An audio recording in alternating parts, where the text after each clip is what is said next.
Hello friends, welcome to literary saloon. Friends, आज का हमारा टॉपिक रहेगा फेनेटिक साउंड्स एंड ट्रांसक्रिप्शन के बारे में। तो देखिए, फर्स्ट ऑफ ऑल हम क्या क्या देखेंगे इसमें कंटेंट्स। फर्स्ट ऑफ ऑल हम इंग्लिश अल्फ़ाबेट की बात करेंगे, उसके बाद में क्लासिफिकेशन ऑफ साउंड्स कैसे हुआ है उसकी बात करेंगे, कॉन्सोनेंट साउंड्स और सिम्बल्स को देखेंगे, फिर वॉवल साउंड और सिम्बल्स को देखेंगे, फिर ट्रांसक्रिप्शन करती कैसे है वो देखेंगे, और उसके बाद में कुछ क्वेश्चन सॉल्व करने की कोशिश करेंगे। तो बिगिन करते हैं हम इंग्लिश अल्फ़ाबेट से। देखिए, इंग्लिश में एक ही अल्फ़ाबेट होता है और उसमें 26 लेटर्स होते हैं। एक अल्फ़ाबेट में ए से लेकर जेड तक 26 लेटर्स, और उस जिसमें क्लासिफाई करें तो 5 वॉवल और 21 कॉन्सोनेंट्स उसमें आते हैं। 5 वॉवल कौन कौन से हैं? तो ए, ई, आई, ओ, यू, ये 5 वॉवल आते हैं, और बाकी जो रिमेनिंग है वो सब कॉन्सोनेंट में आएंगे। फिर देखिए क्लासिफिकेशन साउंड, कि साउंड का क्लासिफिकेशन किया कैसे है और किया किसने है। तो किसने किया है? इंटरनेशनल फेनेटिक एसोसिएशन ने किया है, और इसको बोलते क्या है? आईपीए, यानी इंटरनेशनल फेनेटिक अल्फ़ाबेट। तो ये आपसे पूछा जा सकता है कि इसकी आईपीए की फुल फॉर्म बताइए, तो आपको ये ध्यान में रखनी है, इंटरनेशनल फेनेटिक अल्फ़ाबेट आपको ध्यान रखना है। आगे देखिए साउंड्स का क्लासिफिकेशन किया कैसे है। तो देखिए, इसमें टोटल 44 साउंड्स रहेंगी। ठीक है, अब इसमें वॉवल साउंड कितनी रहेंगी? 20, और कॉन्सोनेंट साउंड्स 24। कॉन्सोनेंट वाली में तो दिक्कत है नहीं, क्योंकि 24 कॉन्सोनेंट मतलब साउंड्स जो है वो सीधी सीधी है, उसमें आगे कोई फर्दर क्लासिफिकेशन नहीं है। लेकिन जो वॉवल साउंड्स है उसमें दो तरह से क्लासीफाई करके उनको अलग अलग कैटेगरी बनाई है, मोनोफ्थोंग की और डिफ्थोंग की। मोनोफ्थोंग यानी मोनो मीन सिंगल, तो जो सिंगल या प्योर वॉवल साउंड होंगी वो मोनोफ्थोंग, और जो मिक्स वॉवल रहेंगे वो डिफ्थोंग। डिफ का मतलब आप डी यानी डबल से भी याद रख सकते हैं। तो ये चीज़ आप ध्यान रखना कि वॉवल साउंड का क्लासिफिकेशन दो जगह है, मोनोफ्थोंग और डिफ्थोंग में। अब मोनोफ्थोंग कितने रहेंगे? 12, और डिफ्थोंग 8। तो 12 और 8 मिलके कितने हो गए? 20 हो गए। तो 20 वॉवल एंड 24 कॉन्सोनेंट, जिसमें मोनोफ्थोंग 12, डिफ्थोंग 8 एंड कॉन्सोनेंट 24। टोटल अगर आपको पूछा जाए तो 44 रहेगा।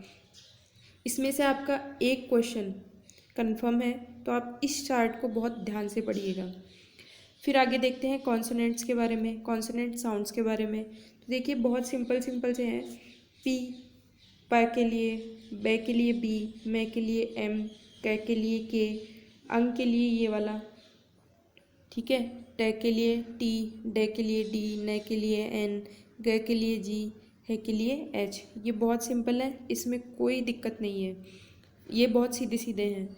आगे देखिए, इसमें फे के लिए एफ, से के लिए से एस। ठीक है, अब दिक्कत इसमें एक थोड़ा सा ये वाला ध्यान में रखना है, श का सिंबल च। फिर इधर देखिए आप 12 वाले में आ जाइए।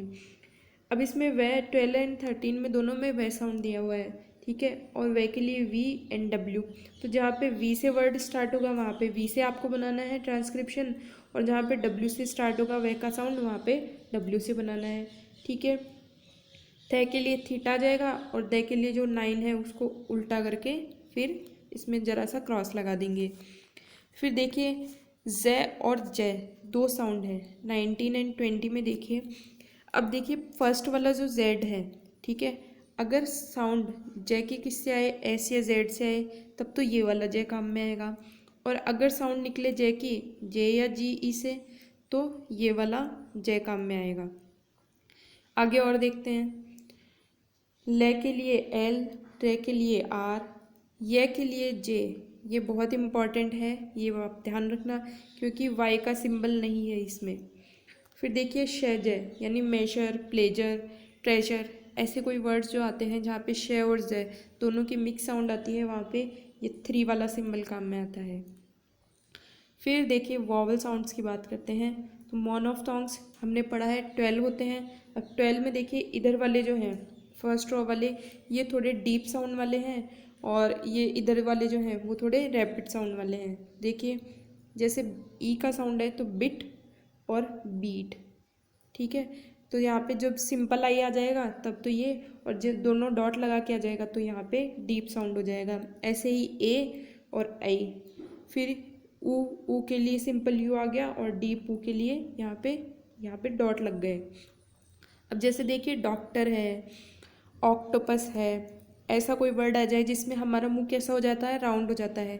जहाँ पे टंग हमारी बिल्कुल नीचे चिपक जाती है तो वहाँ पे ओ का साउंड निकलता है, तो यहाँ पे उल्टा ए यूज़ करना है। फिर जैसे सिंपल ओ बोलता है तो यहाँ पे आपको सी के अपोजिट रिवर्स सी पे हमें डॉट लगाना है। फिर देखिए सिंपल आ के लिए ये वाला आ ए में डॉट लग जाएंगे। और जैसे शर्ट है, ऐसा कोई वर्ड आता है, नर्स है, बर्थ है जिसमें डबल रे बोलता है, ठीक है, वहाँ पे ये 3 में दोनों डॉट लग जाएंगे। अब देखिए एक रैपिड वाला ए है और एक लॉन्गर ए है, तो जहाँ पे रैपिड यानी फास्ट रे बोलता है, जैसे बट है, सन है, टच है, वहाँ पे तो ये वाला सिंबल आ जाएगा। और यहाँ पे जो उल्टा ई है वो लॉन्गर साउंड के लिए, ब्रदर ए लास्ट में बोल रहा है, ठीक है। जैसे ह्यूमर, कॉलर, जहाँ पे ए साउंड आती है वहाँ पे ये वाला सिंबल आ जाएगा। अब हम बात करते हैं डिफ्थोंग्स की। तो डिफ्थोंग कितने होते हैं, 8 होते हैं, हमने पढ़े थे। और ये देखिए ऐ, उई, उ है, ई है, ये सारे साउंड जैसे वेयर में वे ए अ, वेयर, ठीक है, यहाँ पे वेयर आ जाएगा। हमें क्या करना है, हम लिखेंगे उसको पहले हिंदी में लिख लेंगे, जिससे क्या होगा हमारा ट्रांसक्रिप्शन गलत नहीं होगा।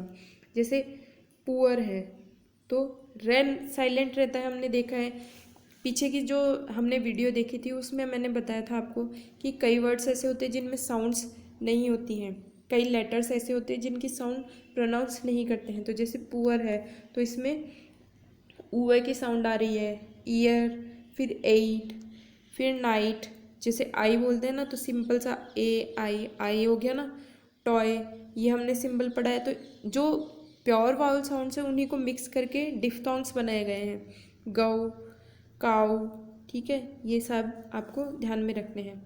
अब आगे देखते हैं ट्रांसक्राइब करते कैसे हैं। तो देखिए मैंने कुछ वर्ड्स लिख रखे हैं और उनकी हिंदी में जो ट्रांसक्रिप्शन है वो लिख रखे हैं, या प्रोनाउंसिएशन जिसको बोल दो आप वो लिख रखे हैं, जिससे हमें ईजियर हो जाता है ट्रांसक्राइब करना। तो देखते हैं इनका ट्रांसक्रिप्शन कैसे कैसे करेंगे। देखिए पहला वर्ड है बुक्स, तो यहाँ पे बैक के लिए बी आ जाएगा। अब ऊ की साउंड है तो हमने देखा था यू, ठीक है। अब यहाँ पे ऊ कैसा है, छोटा है, तो यहाँ पे सिर्फ सिंपल यू ही आएगा, उसमें डॉट नहीं आएगा। फिर क के लिए के और से के लिए एस, ऐसा आपका ट्रांसक्रिप्शन बन गया। फिर यस के लिए, अब देखिए आपने देखा था जय, ठीक है, जे की साउंड या जे का सिंबल देखा था किसके लिए, वाई के लिए या ये के लिए, तो जय, फिर ए, ठीक है, क्योंकि इसमें ए भी तो बोल रहा है ना लेकिन रैपिड बोल रहा है। फिर देखिए ऐसे ही सन को अब आप ट्रांसक्रिप्शन करेंगे इधर से, तो से के लिए, और फिर रैपिड ए बोल रहा है और फिर न, तो सन हो जाएगा। फिर देखिए थम का ट्रांसक्रिप्शन, थे के लिए थीटा, फिर ए और मैं, यहाँ पे बी साइलेंट है तो यहाँ पे उसका ट्रांसक्रिप्शन नहीं करेंगे, ऐसे ट्रांसक्रिप्शन हो जाएगा। अब लाइक का कैसे करेंगे, लाइक के लिए एल आ जाएगा, ठीक है, फर्स्ट ऑफ ऑल एल। फिर हमने आई का ट्रांसक्रिप्शन देखा था कि आई के लिए ऐसे वर्ड यूज़ करेंगे और फिर के लिए के और फिर ये क्लोजर। तो ऐसे हम ट्रांसक्रिप्शन करते हैं। अब देखिए कुछ क्वेश्चंस हम डिस्कस करते हैं, तो आप सॉल्व करने की कोशिश करना कि कौन सा सही है और कौन सा गलत है, जिससे आपको पता चलेगा कि आपको कितना समझ में आया है। तो देखिए क्वेश्चंस, पहला क्वेश्चन देखिए, ये रीड के एग्जाम में आए हुए क्वेश्चंस बता रही हूँ मैं आपको। विच one of the following words begins underline with a different sound, कि जो फर्स्ट वर्ड है इसमें फर्स्ट वर्ड अंडरलाइन था, तो कौन सा जो वर्ड है वो डिफरेंट साउंड से स्टार्ट होता है। देखिए इसमें काइट कैसे स्टार्ट होता है, कूल कैसे स्टार्ट होता है, केमिस्ट्री भी कैसे स्टार्ट होती है, लेकिन यहाँ पे सिटी, यहाँ पे जो लेटर स्टार्ट हो रहा है वो से, सी भले ही हो लेकिन इसकी साउंड कैसी आ रही है, से की, तो इसमें डी डिफरेंट हो जाएगा। फिर देखिए सेकंड क्वेश्चन में, point out the word which ends in a sound different from the other one, कि जो एंडिंग साउंड है वो डिफरेंट है। ठीक है, सेकंड क्वेश्चन में हमें एंडिंग साउंड डिफरेंट देखना है। तो देखिए हु, फ्लू, फिर स्लो और शू। तो यहाँ पे कौन सी साउंड डिफरेंट है? सी वाली, क्योंकि ये सब तो किस में एंड हो रही है? डीप यू या ऊ की साउंड में एंड हो रही है, लेकिन जो थर्ड वाला है स्लो, ये अलग है। तो देखिए आपको कल ये भी बताया था कि ज़रूरी नहीं है कि एक ही लेटर जो है एक जगह में सेम साउंड दे, एक लेटर जो अलग अलग वर्ड्स है उसमें अलग अलग साउंड प्रोड्यूस कर सकता है। तो कल बताना आपको इसलिए ज़रूरी था वो। कुछ और क्वेश्चंस देखते हैं। Identify the word in which the middle sound is different from the that in another one, कि मिडिल साउंड डिफरेंट होनी चाहिए। तो इसमें सीन, हिट, हीट, ब्रीफ। तो देखिए इसमें हिट में रैपिड ई की साउंड बोल रही है, जबकि इन तीनों में बाकी जो रेस्ट है ए, सी और बी में, इनमें डीप ई की साउंड बोल रही है। तो बी अलग, इसका राइट आंसर हो जाएगा बी, हिट। ठीक है, फिर देखिए fourth question, which one of the following words has a different sound at the beginning. Beginning की डिफरेंट साउंड देखनी है। तो इसमें देखिए श्योर, सेल, सेल और साइकोलॉजी। तो इसमें देखिए श्योर में शे से साउंड स्टार्ट हो रही है, जबकि सेल, इसमें भी से, और साइकोलॉजी में भी से स्टार्ट हो रही है। तो इसका आंसर क्या हो जाएगा? श्योर। और श्योर स्टार्ट किससे होगा अगर अपन ट्रांसक्राइब करें तो ये वाला जो सिंबल है इससे स्टार्ट होगा। फिर देखिए point out the word which has a different sound at the end. And की साउंड डिफरेंट देखनी है। तो लाफ, ग्राफ, हाफ, ये तो तीनों सिमिलर हैं, ठीक है, लेकिन लास्ट में जी एच आ रहा है बट साउंड डिफरेंट है। हाई ई में एंड हो रहा है, तो इसका आंसर हो जाएगा बी। फिर एक और क्वेश्चन देखिए, in which one of the following words do the letters T H have different sound, कि टी एच जो बिगनिंग साउंड है वो डिफरेंट कौन सी में है वो देखना है, मतलब बिगनिंग साउंड। तो दिस, दैट, द से स्टार्ट हो रहा है देयर, लेकिन यहाँ पे टी एच है, वो साउंड कैसी दे रहा है? थे की साउंड दे रहा है, और थे को किससे रिप्रेजेंट करते हैं हम? थीटा से रिप्रेजेंट करते हैं। तो आई होप आपको ये वीडियो पसंद आया हो, और आज की सीरीज़ को हम यही एंड करते हैं। और आगे की वीडियो में हम ट्रांसक्रिप्शन को और डिटेल्स में देखेंगे, कुछ वर्ड्स ट्रांसक्राइब करने की कोशिश करेंगे, और कुछ क्वेश्चंस और देखेंगे, पूरी क्वेश्चन की सीरीज़ लेकर आएंगे। तो मिलते हैं इसके बाद में नेक्स्ट वीडियो में। इसके लिए देखने के लिए वीडियो को थैंक यू सो मच। और कोई भी प्रॉब्लम हो तो आप कमेंट सेक्शन में कमेंट करके बता सकते हैं।